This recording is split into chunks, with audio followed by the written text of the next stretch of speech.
ಆತ್ಮೀಯ H16 news ಅರ್ಥಾತ್ ಸಿದ್ದರಾಮಯ್ಯ ಸ್ವಾಗತ. ನಾನು ನಿಮ್ಮವ MI ಅಥವಾ ಮಲ್ಲಪ್ಪ ಜೋತಾವರ್. ಆತ್ಮೀಯರೇ, ಈಗಾಗಲೇ ಹಿಂದಿನ ದಿನ KLE ಮೇಲೆ ಒಂದಿಷ್ಟು ಮಾತಾಡಿದ್ದೀವಿ.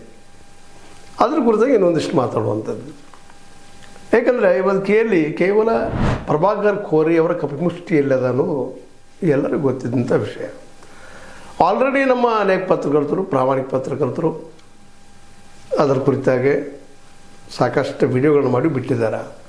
ಯಾವ ರೀತಿಯಾಗಿ ತಮ್ಮ ಕಪಿಮುಷ್ಟಿ ಇಟ್ಕೊಂಡಿದ್ದಾರೆ ಪ್ರಭಾಕರ್ ಕೋರಿ ಮತ್ತು ಅವ್ರ ಫ್ಯಾಮಿಲಿ ಕೈಯಲ್ಲಿ ಅನ್ನೋದನ್ನು ಡಿಸ್ಕ್ಲೋಸ್ ಮಾಡಿದ್ದಾರೆ. ಮತ್ತು ಅನೇಕ ನಿರ್ದೇಶಕರು ಅದರ ಸದಸ್ಯರು ಮಾತಾಡ್ತಾ ಇದ್ದಾರೆ.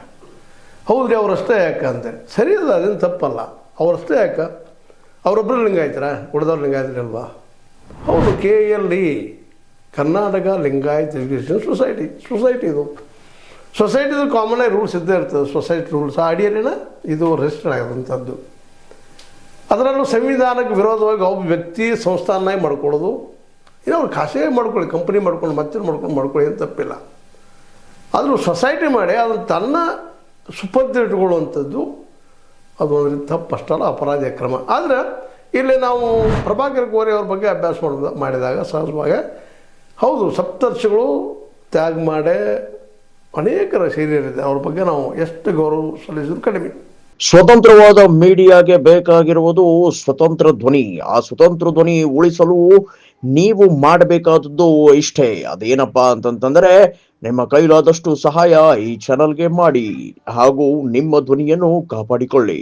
ಯಾಕಂದ್ರೆ ಅವರೆಲ್ಲರ ಒಂದು ಪ್ರಯತ್ನದಿಂದ, ಸಾಂಘಿಕ ಪ್ರಯತ್ನದಿಂದ ಇವತ್ತು KLE ಅನ್ನುವಂಥದ್ದು ಒಂದು ತಳಪಾಯ ಆಗ್ಯದ, ಬೇಸ್ ಆಗ್ಯದ. ಎಜುಕೇಷನ್ ಎಲ್ಲ ಲಿಂಗಾಯತ ಮಕ್ಕಳಿಗೆ ಆಗಬೇಕು, ಜೊತೆಗೆ ಇನ್ನುಳಿದ ಮಕ್ಕಳಿಗೂ ಅನ್ನುವಂಥ ವಿಶಾಲ ಮನೋಭಾವ ಆ ಸಪ್ತರ್ಷಿಗಳಲ್ಲಿ ಇತ್ತು, ಇವತ್ತಿಗೂ ಅದ. ಪ್ರಭಾಕರ್ ಕೋರಿ ಅವರು ಆ ನೆಲೆಗಟ್ಟಿನಲ್ಲೇ ಅವ್ರು ಮುಂದೆ ನಡೆದಿದ್ದರೆ ಇವತ್ತು ಇಂಥ ಒಂದು ಸಂವಿಧಾನವನ್ನು ಅಥವಾ ಒಂದು ಸೊಸೈಟಿ ಒಂದೇನು ಬಯಲಾನ ಮಾಡ್ತಾ ಇರಲಿಲ್ಲ ಅನ್ನೋದು ಎಲ್ಲರಿಗೂ ಗೊತ್ತಿರೋ ವಿಷಯ. ಯಾಕಂದ್ರೆ ಯಾರೂ ಶಾಶ್ವತ ಅಲ್ಲ, ಮತ್ತು ಸಹಕಾರ ತತ್ವಕ್ಕೆ ವಿರೋಧ. ಯಾರೋ ಬರಿಸಿಲು ಬರ್ತಾರೆ ರೀ, ಕಸ್ಕೊಂಡು ಹೋಗ್ತಾರೆ, ತಮ್ಮ ಮೆಜಾರಿಟಿ ಮಾಡ್ಕೋತಾರೆ, ನಡೆಯೋದಿಲ್ಲ ಅಂತಲ್ಲ, ಅದು ಸುಳ್ಳಿನಲ್ಲ. ಅನೇಕ ಸಹಕಾರ ಸಂಘಗಳು ಇವತ್ತು ದುಡ್ಡಿದ್ದಂಥ ಬರಿಷ್ಠರು ಒಳಹೊಕ್ಕ ತಮ್ಮ ಮಂದಿನ ಹೆಚ್ಚು ಮಾಡಿಸ್ಕೊಂಡು, ಸದಸ್ಯನ ಹೆಚ್ಚು ಮಾಡಿಕೊಂಡು, ನಿರ್ದೇಶಕ ಹೆಚ್ಚು ಮಾಡಿಕೊಂಡು ಸೊಸೈಟಿಗಳನ್ನ ಗಾಯಬ್ ಮಾಡ್ಕೊಂಡಿದ್ದು ನಾವು ನೋಡಿದ್ದೀವಿ ಈಗಾಗಲೇ.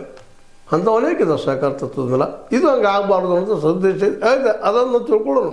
ಯಾಕಂದ್ರೆ ಪ್ರಭಾಕರ್ ಕೋರಿ ಅವರು ಆ ವಿಷಯವನ್ನು ಇವತ್ತು ನಾವು ಮಾತಾಡಿದ್ರೆ ಅದನ್ನೇ ಪ್ರತಿಪಾದನೆ ಮಾಡ್ತಾರೆ. ಅನೇಕ ಸಂಸ್ಥೆಗಳು ಬೆಳೆದವ ವೈಜ್ಞಾನಿಕವಾಗಿ, ಅದರಲ್ಲೂ ಮುಖ್ಯವಾಗಿ ಇಂಜಿನಿಯರಿಂಗ, ಮೆಡಿಕಲ್ಲ, ಅದು ಇನ್ನುಳಿದ ಯಾವುದೇ ವೃತ್ತಿಪರವಾದಂಥ ಕೋರ್ಸನ್ನು ಕಲಿಸುವಂಥ ದೊಡ್ಡ ಒಂದು ಸಂಸ್ಥೆಯನ್ನು ಮಾಡಿ ಹೋಗ್ಬಿಟ್ಟಿದ್ದಾರೆ ಇವತ್ತು. ಅದನ್ನು ಆದರೆ ಇಲ್ಲಿ ಬಂದಿದ್ದೇನು ಪ್ರಾಬ್ಲಮ್ಪ ಅಂತಂದ್ರೆ ಅದು ಕೇವಲ ಒಂದು ಕುಟುಂಬದ ಕೈಯಲ್ಲಿ ಉಳಿಯುವಂಥದ್ದು ಮಾಡಿದ್ದಾರೆ ಅನ್ನುವಂಥ ಒಂದು ಬಲವಾದ ಆರೋಪ ಇವತ್ತು ಕೇಳಿ ಬರ್ತಾ ಇದ್ದಾವೆ. ಅದಕ್ಕೆ ಸಾಕ್ಷಿಗಳು ಸಿಗ್ತಾ ಇದ್ದಾವೆ. ಅದು ನಿಜವಾಗಿಯೂ ಅವರು ಹೋರಾಟ ಮಾಡಿದ್ದು, ಬೆಳೆಸಿದ್ದು, ಅತ್ಯಂತ ಒಂದು ಎತ್ತರಕ್ಕೆ ನಿಲ್ಲಿಸಿದ್ದು KLEಯನ್ನು ಇವತ್ತು ನಾವೆಲ್ಲರೂ ಅದ್ರ ಕಡೆ ನೋಡೋಂಗೆ ಮಾಡಿದ್ದು ಪ್ರಭಾಕರ್ ಕೋರಿ ಅವರು ನಾವು ಸೆಲ್ಯೂಟ್ ಹಾಕಲೇಬೇಕು. ಆದರೆ ಅವರ ಅಡಿಯಲ್ಲಿ ಎಷ್ಟು ಉಳಿಬೇಕು ಅನ್ನುವಂಥ ಒಂದು ಏನು ತತ್ವದಲ್ಲ, ಈ ತತ್ವ ನಾವು ವಿರೋಧಿಸ್ಬೇಕಾಗ್ತದೆ. ಇವತ್ತು ಅದು ನಿರ್ದೇಶಕರದ್ದು ಯಾಕೆ ವಿರೋಧ ಮಾಡಬಾರ್ದು? ಇದು ತಪ್ಪದಪ್ಪ. ಇದು ಇವತ್ತು ಮತ್ತೊಬ್ಬ ಯಾರೋ ಒಳ್ಳೆ ಕೆಲಸಗಾರ ಬರ್ಬೋದು ಅದರಲ್ಲೇ, ಮತ್ತು ಒಂದು ಮನೆ ಆಸ್ತಿಯಾಗಿ ಬೀಳಬಾರ್ದಲ್ರಿ ಅದು. ಮತ್ತು ಅಲ್ಲಿ ಅಕೌಂಟಬಿಲಿಟಿ ಎಲ್ಲಿ ಬರ್ತದೆ? ಅಲ್ಲೇ ಪಾರದರ್ಶಕತೆ ಎಲ್ಲಿ ಬರ್ತದೆ? ತಮಗೆ ಬೇಕಾದಂಗೆ ಎಲ್ಲ ವ್ಯವಹಾರಗಳು ಮಾಡುವಂಥ ಅಧಿಕಾರ ಅವ್ರಿಗಿರೋದ್ರಿಂದಾಗೆ ಸಹಜವಾಗಿ ಅಲ್ಲಿ ಭ್ರಷ್ಟಾಚಾರ ನಡೆದಿರೋ ಒಂದು ಗ್ಯಾರಂಟಿ ಏನದ. ಆದರೆ ಇಲ್ಲಿ ಒಂದೇನು, ತಮ್ಮ ಅಧಿಕಾರಕ್ಕೆ ಯಾರು ತೊಂದರೆ ಕೊಡೋದಿಲ್ಲ ಅವ್ರಿಗೆಲ್ಲ ಅನುಕೂಲ ಮಾಡಿಕೊಡುವಂಥ ಒಂದು ವ್ಯವಸ್ಥೆ ಇದ್ದೇ ಇರ್ತದೆ. ಸಹಜ ಎಲ್ಲ ಕಡೆ ನಡೆಯುವಂಥದ್ದನ್ನು ಅವ್ರು ನಡೆಸಿದಾರೆ, ಇವತ್ತು ಬೆಳೆಸಿದಾರೆ, ಎಲ್ಲನೂ ಒಪ್ಪು ನಾವು ಮಾಡ್ತೀನಿ. ಆದರೆ ಇನ್ನೂ ಭಾಳ ಬೆಳಿಬೇಕಾಗಿರ್ತದೆ. ಯಾಕಂತಂದ್ರೆ ಅದು ಸೊಸೈಟಿ ಇರೋದ್ರಿಂದ ಮೇಲಾಗಿ ಇನ್ನೊಂದು ಮಂದಿ ಹೇಳಬೇಕಾಗಿದೆ, ಇಲ್ಲಿ ಸಂಶೋಧನೆ ನಡೀಬೇಕಾಗಿದ್ದಿಲ್ಲ. ಸಂಶೋಧನೆಗಳು ನಾವು MBBS ಕಾಲೇಜ್ ನಡೆಸ್ತೀವಿ ರೀ, ನಾವು BE ಕಾಲೇಜ್ ನಡೆಸ್ತೀವಿ, ME ಕಾಲೇಜ್ ನಡೆಸ್ತೀವಿ, ಎಲ್ಲ ನಡೆಸ್ತಾರಪ್ಪ. ಸಂಶೋಧಕರು ಎಷ್ಟು ಬರ್ತಾ ಇದ್ದಾರಲ್ಲೇ, ಎಷ್ಟು ಜನ ಸಂಶೋಧಕರು ಹೊರಗೆ ಬರ್ತಾ ಇದ್ದಾರೆ. ಆ ದಿಸೆಯಲ್ಲಿ ಏನೇನು ಚಿಂತನೆ ಮಾಡಿದ್ದೀರಿ? ಕೇವಲ ಗಳಿಸೋದು, ಔಷಧ ಮಾಡ್ಕೊಳ್ಳೋದು, ಒಂದಕ್ಕೆ 4 ಪಟ್ಟು ಹೆಚ್ಚು ರೇಟು, ಒಂದಕ್ಕೆ 10 ಪಟ್ಟು 100 ಪಟ್ಟು ಗೊತ್ತಿಲ್ಲ. ಮೆಡಿಕಲ್ ಫೀಲ್ಡ್ದಾಗಂತ ಏನು ನಾಲೆಜ್ ಇರೋದಿಲ್ಲ. ಅವ್ರು ಏನು ಹೇಳ್ತಾರೆ ಅದ ರೇಟ್ನ, ಅವು ಯಾವುದು ಕಟ್ತಾರೆ ಅದು ಹೂನಪ್ಪ. 2 ರೂಪಾಯಿ ಗುಳಿಗೆಗೆ ನಾವು 20 ನಾವು ಕೊಟ್ಟು ತೊಗೊಂಡು ಬರಬೇಕು. ಈಗ ಅದು ಯಾರಿಗೂ ಗೊತ್ತಿರುವಂಥ ವಿಷಯ, ಮತ್ತು ಎಲ್ಲರೂ ಅಭ್ಯಾಸ ಮಾಡಲಿಕ್ಕೆ ಸಾಧ್ಯಿಲ್ಲ. ಅಲ್ಲಿಂದ ಭಾಳಷ್ಟಿಂತ ಅವು ಯಾರು ನಡೀತಾವೆ ಅನ್ನೋದ್ರಲ್ಲಿ ಎರಡು ಮಾತೇ ಇಲ್ಲ. ಅದೇ ಮತ್ತೊಂದು ಇನ್ವೆಸ್ಟಿಗೇಷನ್ ಮಾಡಿ ದೊಡ್ಡ ಇನ್ವೆಸ್ಟಿಗೇಷನ್ ಹಾಕಿದೆ. ಇದೆಲ್ಲ ಬೇಡ. ಈಗ ನಮಗೆ ಬೇಕಾಗಿದ್ದೇನಪ್ಪ ಅಂದ್ರೆ ಸೊಸೈಟಿ, ಲಿಂಗಾಯತ ಸೊಸೈಟಿ ಮಾಡಿದಿರಿ, ಅಡ್ಡಿ ಇಲ್ಲ, ಲಿಂಗಾಯತರ ನೀವು ಆಗ್ರಿ ಅಂತ ತಕರಾರಿಲ್ಲ. ಆದ್ರೆ ಸಾಮೂಹಿಕವಾಗಿ ಎಲ್ಲರೂ ಒಪ್ಪುವಂಥ ಲೀಡರ್ ಯಾಕೆ ಬರಬಾರ್ದಲ್ಲಿ ಅಂತ ಅವರೆಲ್ಲರೂ ಒಪ್ಪಿದ್ರೆ ಪರ್ಮನೆಂಟ್ ಹೋಗ್ರಿ. ಭಾಳ ಸೊಸೈಟಿಗಳು ಇದ್ದಾರೆ, ಇಲ್ಲಂತಲ್ಲ. ಭಾಳ ಸೊಸೈಟಿಗಳಲ್ಲೇ ಒಬ್ಬ ವ್ಯಕ್ತಿ ಅಧ್ಯಕ್ಷ ಆದ ಅವ್ರ ಮುಂದೆ ಆಗ್ತಾ ಹೋಗ್ತಾ ಇರ್ತಾನೆ, ಅವ್ರ ಮನೆಯವರು ಆಗ್ತಾ ಹೋಗ್ತಿರ್ತಾರೆ. ಇದು ನಿಜವಾಗಿಯೂ ನಮ್ಮ ಸಹಕಾರ ತತ್ವ ಪೆಟ್ಟ ಮತ್ತು ನಾವು ಬೆಳೆಯಲಾರ್ದಕ್ಕೆ ಇದು ಕಾರಣನ. ಅದೇ ಕಾಲಕ್ಕೆ ಎಲ್ಲರೂ ರಿಪೇರ್ ಕೊಟ್ಟರೆ ಅದು ಹಾಳಾಗಿದ್ದು ಅದಾವ ಸಂಸ್ಥೆಗಳು, ಎಲ್ಲರೂ ರೊಕ್ಕ ಮಾಡ್ಕೊಂಡು ದಾಟಿ ಹೋಗುವಂಥದ್ದು. ನಿಮ್ಗೆ ಈಗಾಗಲೇ ಹಿಂದಿನ ಒಂದು ಎಪಿಸೋಡ್ಗಳು ಹೇಳಿದೆ ನಾನು, ಈ ಸಂಗೊಳ್ಳಿರಾಯಣ್ಣ ಸೊಸೈಟಿ ಮಾಡಿದ್ದು ಏನಾಯಿತು ಅಂತೇಳಿ, ಚೆನ್ನಮ್ಮ ವೀರಣ್ಣ ಚೆನ್ನಮ್ಮನವ್ರು ಮಾಡಿ ಸೊಸೈಟಿಗಳು ಏನಾಯ್ತು ಅಂತೇಳಿ, ಅಲ್ಲೂ ಇದ್ದಿದ್ದು ಸುಳ್ಳಿನಲ್ಲ. ಆದರೆ ಇದು ಯಾಕೆ ಹಿಂಗೆ ಆಗ್ತದಪ್ಪ ಅಂದ್ರೆ ಅತಿ ಆಸೆ. ನಮ್ಮ ಕೈಯಿಂದ ಅಧಿಕಾರ ಹೋಗ್ತದೆ ಅಂತ ಕೆಲವು ಭ್ರಷ್ಟ ಆಗ್ತಾರೆ, ಈ ನಮ್ಮ ಕೈಯಾಗಿ ಉಳಿಸ್ಕೊಳ್ಸೋರು ಅದು ಪ್ರಯತ್ನ ಮಾಡ್ತಿರ್ತಾರೆ. ಹಂಗಿದು ಇವತ್ತು ಪ್ರಭಾಕರ್ ಕೋರಿ ಅವರಂತ ನಮ್ಮ ಕೈಯಲ್ಲಿ ಸಂಸ್ಥೆ ಉಳಿಸ್ಕೊಂಡಿದ್ದಾರೆ, ಇಲ್ಲಂತೆಲ್ಲ ಬೆಳೆಸ್ತಾ ಇದ್ದಾರೆ. ಆದ್ರೆ ಅದಕ್ಕೆ ಒಂದು ಪ್ರಜಾಪ್ರಭುತ್ವ ನೆಲೆಗಟ್ಟು ತಂದು ಕೊಡಬೇಕಾಗ್ಯದ. ಮತ್ತು ಅಯೋಗ್ಯರನ್ನು ಜನಾನು ಇವತ್ತು ಮತದಾರರು ಎಚ್ಚರಿಕೆಯಿಂದ ಮತ ಹಾಕಬೇಕಾಗಿದೆ. ಆದರೆ ಇಲ್ಲಿ ಏನೈತೆ ಅಂದ್ರೆ ಮತದಾರ ಮತ ಹಾಕುವಂತಹ ಆ ಸದಸ್ಯಕ್ಕೆ ಮತ ಹಾಕುವಂತಹ ವ್ಯವಸ್ಥೆ ಅಲ್ಲಿಲ್ಲ. ಕೆಲವೊಂದು ಸಾವಿರ ID ಕಾರ್ಡ್ ಆಗಿ ಎಲ್ಲ ತೆಗೆದುಕೊಂಡಿರ್ತಾರೆ, ಮಾಡಿರ್ತಾರೆ ಅನ್ನುವಂಥವು ಏನೋ ವಾರ್ತೆಗಳು ಬರ್ತಾಯಿದ್ದಾವೆ, ಸುದ್ದಿಗಳು ಬರ್ತಾಯಿದ್ದಾವೆ. ಅದಕ್ಕಾಗಿ ಬರೋ ಫೆಬ್ರವರಿಯಲ್ಲೇ ಮೊದಲು ಎಲೆಕ್ಷನ್ ಅದ ಸೊಸೈಟಿದು, ಮತ್ತು ಅವರು ಹಿಂದಿನವರು ಆಯ್ತಾರೆ ಅನ್ನೋದು ಈಗಾಗಲೇ ಫಿಕ್ಸ್ ಆಗಿಬಿಟ್ಟದ. ಹೀಗಾಗಿ ಉಳಿದವ್ರು ಏನಪ್ಪ ನಮಗೇನು ಮಾಡೋದು, ಹೋಗೋದು ನಮ್ಗೆ ಅಷ್ಟೇ ಕೊಡ್ತಾರೆ, ತೊಗೊಳ್ಳೋದು ಬರೋದು ಅನ್ನುವಂಥದ್ದು ಭಾಳಷ್ಟು ಜನ ನಿರ್ದೇಶಕರ ಅಭಿಪ್ರಾಯಗಳು ಸಹ ಆಗಿದ್ದಾರೆ. ಯಾಕೆ ನಾವು ವಿರೋಧ ಮಾಡೋದು ಅಂತೇಳಿ. ಆದರೆ ಇದೇ ರೀತಿಯಾಗಿ ಬಿಟ್ಕೊಂಡು ಹೋದರೆ ಸಹಜವಾಗಿ ಪ್ರಭಾಕರ್ ಕೋರಿ ಅವರಿಂದ ನಾಳೆ ಸ್ವಂತ ಆಸ್ತಿ ಅನ್ನೋಂಗೆ ಮಾಡ್ಕೋಬೋದು, ಅಥವಾ ಕಂಪ್ನಿ ಮಾಡಿದ್ದೆಲ್ಲ ಟ್ರಾನ್ಸ್ಫರ್ ಮಾಡ್ಕೋಬೋದು, ಏನೇನು ಮಾಡೋಕ್ಕೆ ಸಾಧ್ಯದ. ಈ ದೇಶ ಕಾನೂನಿನ ಅಡಿಯಲ್ಲೆಲ್ಲ ಕಾನೂನಿನ ಮುರಿಯುವಂಥ ಕೆಲಸಗಳು ಎಷ್ಟೋ ಆಗ್ತಿರ್ತವೆ ನಮ್ಮಲ್ಲೇ. ಆ ಎಲ್ಲ ದಿಶೆಯಲ್ಲಿ ಏನಾದರೂ ಆದರೆ ಯಾರು ಜವಾಬ್ದಾರಿ ಅನ್ನುವಂಥದ್ದು. ಅದಕ್ಕಾಗಿ ಅದು ಸೊಸೈಟಿ ಅನ್ನೋದಲ್ಲಿ ಮಾಡಿದ್ರಿ. ನೀವು ಅವರು ವೈಯಕ್ತಿಕ ದುಡ್ಡು ಮಾಡ್ಕೊಂಡು ಅವರು ಕಂಪನಿ ಮಾಡ್ಕೊಂಡು ಮಾಡಲಿ, ಅಲ್ಲಿ ಕಂಪ್ನಿಯವರು ಸಿದ್ಧ ಅನೇಕ ರೂಲ್ಸ್ ಆ್ಯಂಡ್ ರೆಗ್ಯುಲೇಷನ್ಸ್ ಇದೆ, ಅದನ್ನು ಫಾಲೋ ಮಾಡ್ಕೊಂಡು ಹೋಗ್ರಿ.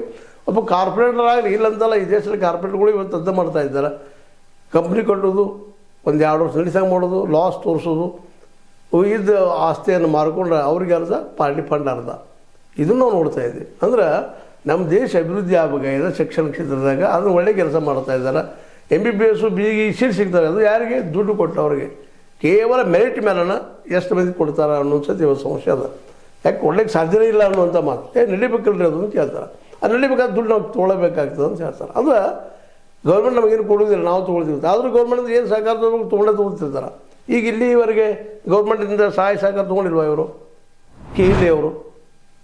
ಯಾಕಂದರೆ ಇದನ್ನು ಸಹಿತ ಇವತ್ತು ನಾವು ಪ್ರಶ್ನೆ ಮಾಡಬೇಕಾಗ್ತದೆ. ಈ ದಿಶೆಯಲ್ಲಿ ಇವತ್ತೇನು ಪ್ರಭಾಕರ್ ಕೋರೆ ಅವರು ಏನದನ್ನು ತಮ್ಮ ಸ್ವಂತ ಆಸ್ತಿಯನ್ನಾಗಿ ಮಾಡ್ಕೊಂಡಿದ್ದಾರೆ, ಅದನ್ನು ಉಳಿದು ಎಲ್ಲ ಸದಸ್ಯರು ಕೇಳಬೇಕು. ಅದನ್ನು ಯಾರೋ ಒಬ್ಬರನ್ನ ಕರೆದು ಕೇಳಿಸೋನು ಮಾಡೋಣ, ಒಯ್ಯಿರಿ ಸರ್ಕಾರಕ್ಕೆ ಒಯ್ಯಿರಿ. ಸಿದ್ದರಾಮಯ್ಯನ ಎನ್ಕ್ವೈರಿ ಮಾಡೋಕ್ಕಿಂತ ಕೋರ್ಟಿಗೆ ಒಯ್ಯಿರಿ, ಕೋರ್ಟ್ನ ಚಾಲೆಂಜ್ ಮಾಡಿರಿ. ಅದನ್ನು ಕೋರ್ಟ್ ಅದಲ್ಲ ನಮ್ಮ ನ್ಯಾಯಾಂಗದ ಹೋರಾಟ ಮಾಡಿರಿ. ಒಂದು 4 ದಿನ ಕೂಡ್ಕೊಂಡು ನೀವು ನಿರ್ದೇಶಕರು ಮತ್ತು ಅಲ್ಲಿದ್ದ ಸದಸ್ಯರು ನಿಶ್ಚಿತವಾಗಿ ಅಲ್ಲಿ ಯಾಕೆ ಬಂದ್ರೆ ಸಂವಿಧಾನ ವಿರೋಧಿ ಆದಂತಹ ಯಾವುದೇ ರಿಜಿಸ್ಟ್ರೇಷನ್ ಇದ್ದರೂ ಸಹಿತ ಅದು ಕ್ಯಾನ್ಸಲ್ ಆಗ್ತದೆ. ಅವ್ರು ತಮ್ಮ ಸ್ವಂತ ವ್ಯಕ್ತಿಯ ನೆಲೆಗಂಟಲ್ಲಿ ಏನು ಮಾಡ್ಕೊಂಡಿದ್ದಾರೆ ಅಂತೇಳಿ ಆರೋಪದ ಅವ್ರ ಮೇಲೆ ಅದನ್ನು ಕ್ಯಾನ್ಸಲ್ ಮಾಡಿಸ್ಲಿಕ್ಕೆ ಬರ್ತದೆ.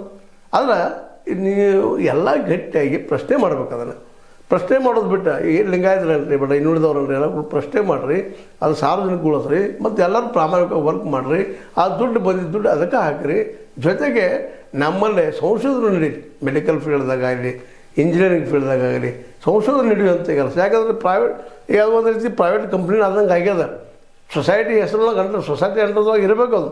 ಯಾಕಂದ್ರೆ ಸರ್ಕಾರದ ಸೌಲಭ್ಯ ಪಡಿಸುವಾಗ ಮತ್ತದಕ್ಕೂ ಏನೋ ಕಾರಣಕ್ಕೆ ಅದನ್ನು ಸೊಸೈಟಿ ಅಂಟದಲ್ಲಿ ಹಾಕ್ಕೊಂಡು ನಡೀತಾ ಇದ್ದಾರೆ.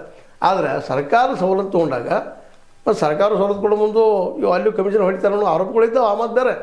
ಆದರೆ ಇಲ್ಲಿ ಪ್ರಾಮಾಣಿಕವಾಗಿ ನಾವು ಮಾತಾಡೋದೇನಪ್ಪ ಅಂದ್ರೆ, ಪ್ರಾಮಾಣಿಕವ್ರಿಗೆ ಕೊಟ್ಟಾಗ ಪ್ರಾಮಾಣಿಕವಾಗಿ ಸಂಶೋಧಕರಿಗೆ ಮತ್ತು ಇನ್ನುಳಿದವರಿಗೆ, ಅದರಲ್ಲಿ ಮೆಡಿಕಲ್ ಫೀಲ್ಡ್ ಆಗಿರ್ಬೋದು, ಇಂಜಿನಿಯರಿಂಗ್ ಫೀಲ್ಡ್ ಆಗಿರ್ಬೋದು, ಸಾಕಷ್ಟು ಸಂಶೋಧನೆ ಆಗಬೇಕಾಗಿದೆ. ಇವತ್ತು ಅವ್ರಿಗೆ ಅನುಕೂಲ ಮಾಡಿಕೊಡುವಂಥದ್ದು, ಪ್ರತಿಭೆಗೆ ಅನುಕೂಲ ಮಾಡಿಕೊಡುವಂಥದ್ದು, ಹೋರಾಟಗಾರರಿಗೆ ಅನುಕೂಲ ಮಾಡಿಕೊಡುವಂಥ ವ್ಯವಸ್ಥೆ ಇಲ್ಲ. ಆದರೆ ಅಡ್ಡಿ ಇಲ್ಲ. ಆದರೆ ಇವತ್ತು ಏನಾಗ್ಯದಪ್ಪ ಅಂದ್ರೆ ಇಲ್ಲಿ ಬರೀ ದುಡ್ಡು ಮಾಡಿಕೊಳ್ಳುವಂಥ ಒಂದು ಸಂಸ್ಥೆ ಆಗ್ಯದ. ಹೀಗಾಗಿ ಎಲ್ಲನೂ ಆಗ್ಯದ. ಒಂದಲ್ಲ ಪಾಪ ಅವ್ರಿಗೆ ಎಷ್ಟು ಆರೋಪ ಮಾಡ್ತಾ ಇಲ್ಲ ನಾನು. ಯಾರ್ಯಾರು ಇವತ್ತು MBBS ಮತ್ತು ಪರ್ಮಿಷನ್ ತಗೊಂಡು ಮಠಾಧೀಶರಿರ್ಬೋದು ಮತ್ತೇನಿರ್ಬೋದು ಮಾಡ್ತಾ ಇರುವಂಥವ್ರು ಲಾಭದ ಉದ್ಯೋಗ ಆಗಿ ಮಾಡ್ಕೊಳ್ತಾ ಇದ್ದಾರೆ ಅದನ್ನು. ಹೀಗಾಗಿ ಅಲ್ಲಿ ಸಿಕ್ಕಾಪಟ್ಟೆ ಭ್ರಷ್ಟಾಚಾರ ನಡೆಯುವಂಥದ್ದು, ಮತ್ತು ಅಭ್ಯರ್ಥಿಗಳನ್ನ ಪ್ರತಿಭೆ ಆಧಾರ ಮೇಲೆ ತೆಗೆದುಕೊಡದೇ ಇರುವಂಥದ್ದು. ಈ ಅದರಲ್ಲೂ ಪ್ರೈವೇಟಾಗಿ ಬಂದ್ರೆ ಲಕ್ಷ ಕೋಟಿಗಳಲ್ಲಿ MBBS ಸೀಟಿಗೆ ದುಡ್ಡು ತೊಗೊಳ್ಳುವಂಥವು, ಇವೆಲ್ಲ ಅಲ್ಲಿ ಭ್ರಷ್ಟಾಚಾರಗಳು ಬೆಳೆದ. ಇವತ್ತು MBBS ಕಾಲೇಜ್ ತರ್ತಾನಂತಂದ್ರೆ ಎಷ್ಟು ಹೊಡೆಯೋದಿಪ್ಪ ನಿಂತು ಕೇಳುವಂಥ ಪ್ರಸಂಗದ. ಇಂಥ ಪ್ರಸಂಗದಲ್ಲಿ ಒಳ್ಳೆಯ ಸಾಹಸ ಮಾಡಿ ಪ್ರಭಾಕರ್ ನಮ್ಮ ಕೋರಿ ಅವರು ಮಾಡಿದಂಥ ಸಾಹಸ ಮೆಚ್ಚುವಂಥದ್ದು. ಆದರೆ ಅವ್ರು ಇದನ್ನು ಡೆಮೋಕ್ರೆಟಿಕ್ಕಾಗಿ ಒಯ್ಯಬೇಕು. ಅದು ಅವರು ಅಂತಾರದು ಇಲ್ಲರಿ ಒಯ್ದ್ರೆಲ್ಲ ನಮ್ಮಲ್ಲಿ ಬಂದು ಹೋಗ್ಕೊಳಕ್ಕೆ ಅದನ್ನು ಕೆಡಿಸ್ತಾರೆ. ತಿರುಗಿ ಒಬ್ಬ ಹೀರೋ ಆಗಿ ತಿರುಗಿ ಒಬ್ಬ ಮಾತಾಡುವಾಗ ಕೆಡಿಸ್ತಾರೆ. ಅದನ್ನು too many cooks spoil the rice ಅಂದಂಗೆ ಎಲ್ಲರೂ ಉಪ್ಪು ಹಾಕ್ಕೊಂತ ಬಂದಿದ್ದಾರೆ ಅನ್ನೋಂಥ ಮಾತು ಅವ್ರು ಮಾತಾಡ್ತಾರೆ. ಬಟ್ ಅದು ಹೌದು ಅನುಭವದಲ್ಲಿ ಸತ್ಯದು. ಆದರೆ ಅದನ್ನು ಒಂದು ಜೋಕ್ ಹೊಡೆದು ಹೋಗೋದಕ್ಕೆಂದರು ಯೋಗ್ಯರಿದ್ದಂಥವ್ರು ತೊಗೊಂಡು ಅದನ್ನು ಲಿಬ್ರಲ್ ಮಾಡಿ ಅವ್ರಿದ್ದಂಥವ್ರು ಸೊಸೈಟಿ ಉಳಿಸೋ ಮತ್ತು ಎಲ್ಲರೂ ಲಾಭದ ಅವ್ರ ಮಕ್ಕಳಿಗೂ ಫ್ರೀ ಸ್ವಲ್ಪ ಕಡಿಮೆ ದರ ಕಲಿಸ್ರಿ. ಫ್ರೀ ಅಂತ ಮಾಡಲಿಕ್ಕೆ ಸಾಧ್ಯ ಇಲ್ಲ.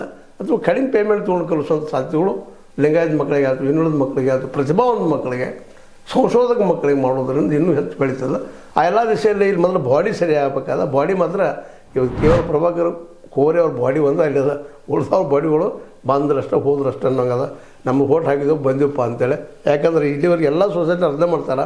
ತಮ್ಮ ಮಂದಿನ ಹೆಚ್ಚು ಮೆಂಬರ್ ಮಾಡಿಕೊಂಡು ಮಾಡಿ ತಾವು ಅಷ್ಟೇ ಆಯ್ಕೆ ಆಗುವಂಗೆ ತಮ್ಮ ರೇಟ್ ಅನುಕೂಲ ಆಗುವಂಗೆ ಮಾಡ್ತಿರ್ತಾರೆ. ಹಂಗೆ ಇವರು ಮಾಡಿದ್ದಾರೆ. ಅದು ಮಾಡೋದೇನು ತಪ್ಪಂತ ಅನ್ನೋದಿಲ್ಲ.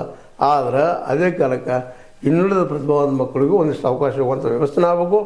ಜೊತೆಗೆ ಏನಪ್ಪ ಅಂತಂದ್ರೆ ಕೊನೆಯದಾಗಿ ಹೇಳುವಂಥದ್ದು ಏನಪ್ಪ ಅಂತಂದ್ರೆ ಇದು ಡೆಮೋಕ್ರೆಟಿಕ್ ನಿಟ್ಟಿನಲ್ಲಿ ಆದರೂ ಉತ್ತಮ. ಅದರಲ್ಲಿ ಒಳ್ಳೆಯವರು ಇದ್ದಾರೆ ಸಾಕಷ್ಟು. ಯಾಕೆ ಸಪ್ತರ್ಷಿಗಳು ಸಹಿತ ಸ್ವಾರ್ಥ ವಿಚಾರ ಮಾಡಿದರೆ ಇದು ಆರಂಭ ಆಗ್ತಿರಲಿಲ್ಲ ಅಲ್ವಾ. 7 ಜನ ಏನು ಮಹಾನ್ ವ್ಯಕ್ತಿಗಳಿದ್ದರು ಅವರ ತ್ಯಾಗ ಹೋರಾಟ ಬಲಿದಾನದಿಂದ ಆದಂಥದ್ದು. ಅದರಲ್ಲೂ ಲಿಂಗರಾಜ್ ದೇಸಾಯಿ ಅಂತವರು ಇನ್ನುಳಿದವರೇ ಒಬ್ಬರು ಇಬ್ಬರು ಹೇಳುವಂಥದ್ದು ಅವರೆಲ್ಲ ಪ್ರಯತ್ನದಿಂದ ಆಗ್ಯದ. ಕೇವಲ ಪ್ರಭಾಕರ್ ಕೋರೆ ಒಬ್ಬರಿಂದ ಆಗ್ಯದ ಅನ್ನೋದು ಅದು ತಪ್ಪನ. ಆದರೂ ಉಳಿಸಿದಾರೆ ಬೆಳೆಸಿದಾರೆ. ಅದಕ್ಕೆ ಥ್ಯಾಂಕ್ಸ್ ಹೇಳೋ ಜೊತೆಗೆ ಅಲ್ಲಿ ಪ್ರಜಾಪ್ರಭುತ್ವ ನೀವು ತುಂಬನ್ರಿ, ಒಳ್ಳೆಯ ಎಲೆಕ್ಷನ್ ಮಾಡಿಸ್ರಿ, ಮತ್ತು ಅದೇ ನಿಮಗಾಗಿ ಮಾಡ್ಕೊಂಡಂಥ ಬಾಯ್ಲವನ್ನು ಕ್ಯಾನ್ಸಲ್ ಮಾಡಿಸ್ರಿ ಅಂತ ಹೇಳ್ತಾ ಇದು ನಿಮ್ಮ ಲೈಕ್ ಆಗಿರ್ಬೋದು. ಆದರೂ ಅಷ್ಟು ಆಗಲಿಕ್ಕೂ ಅಷ್ಟೇ. ಆದ್ರೆ ಲೈಕ್ ಮಾಡಿರಿ ಇಲ್ಲ ಡಿಸ್ಲೈಕ್ ಮಾಡಿರಿ. ನಮ್ಮ ಉದ್ದೇಶ ಒಂದು ಕೇಳಿದ್ದು ಎಲ್ಲರದ್ದು ಆಗಲಿ, ಅದು ಸಾರ್ವಜನಿಕರದ್ದಾಗಲಿ, ಸಾರ್ವಜನಿಕ ದುಡ್ಡಿದ ಮೇಲೆ ಇವತ್ತು ಬೆಳೀಲಿಕ್ಕತ್ತದ ಅನ್ನೋದಷ್ಟು ಸತ್ಯದ. ಅದರಲ್ಲಿ ಒಳಗಿನ ಹುಳುಕು ತಪ್ಪು ಸರಿ ನಾವು ಮಾತಾಡಿದ್ದೀವಿ. ನಿಮಗೆ ಲೈಕ್ ಮಾಡಿ ಶೇರ್ ಮಾಡಿ ಕಮೆಂಟ್ ಮಾಡಿ ಜೊತೆ ಸಬ್ಸ್ಕ್ರೈಬ್ ಯಾವುದು ಮರಲಿಕ್ಕೆ ಹೋಗ್ಬೇಡ್ರಿ. H16 ನ್ಯೂಸ್ ಅರ್ಥಾತ್ ಈ ಥರ ಸತ್ಯ ಕೈಗೊಂಡು ವಂದನೆಗಳು.